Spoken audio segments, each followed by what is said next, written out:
a dream.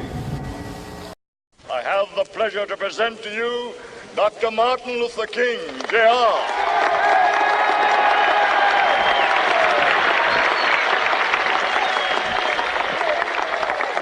I am happy to join with you today in what will go down in history as the greatest demonstration for freedom in the history of our nation.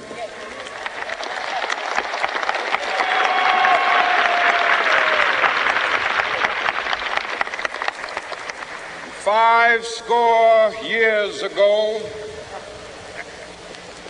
a great American in whose symbolic shadow we stand today signed the Emancipation Proclamation.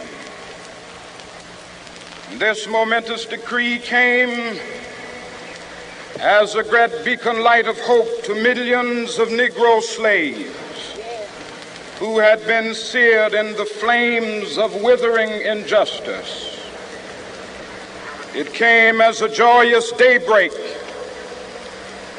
to end the long night of their captivity. But 100 years later, the Negro still is not free. 100 years later, the life of the Negro is still sadly crippled by the manacles of segregation and the chains of discrimination. 100 years later, the Negro lives on a lonely island of poverty. I have a dream that one day this nation will rise up and live out the true meaning of its creed. We hold these truths to be self-evident, that all men are created equal.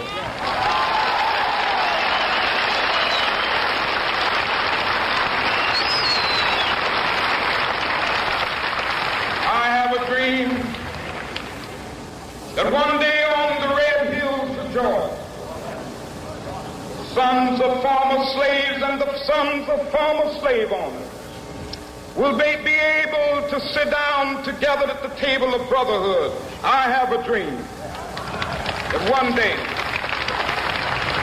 even the state of Mississippi, a state sweltering with the heat of injustice, sweltering with the heat of oppression, will be transformed into an oasis of freedom and justice. I have a dream. My four little children will one day live in a nation where they will not be judged by the color of their skin, but by the content of their character. I have a dream today.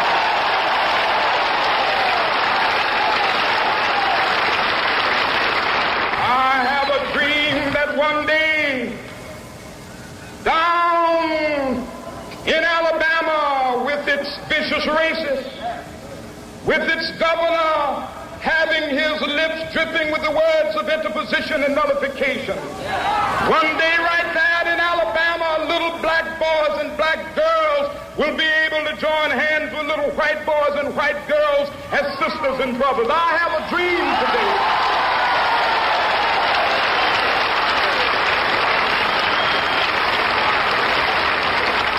I have a dream that one day every valley shall be exalted, and every hill and mountain shall be made low. The rough places will be made plain, and the crooked places will be made straight, and the glory of the Lord shall be revealed, and all flesh shall see it together.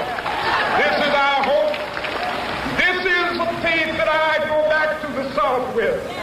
With this faith, we will be able to hew out of the mountain of despair a stone of hope.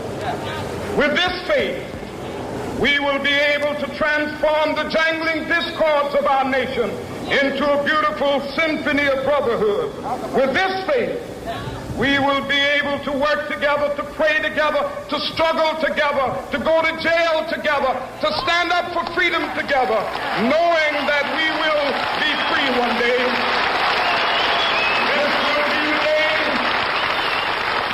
This will be the day when all of God's children will be able to sing with new meaning, my country, tears of thee. Sweet land of liberty, of thee I sing.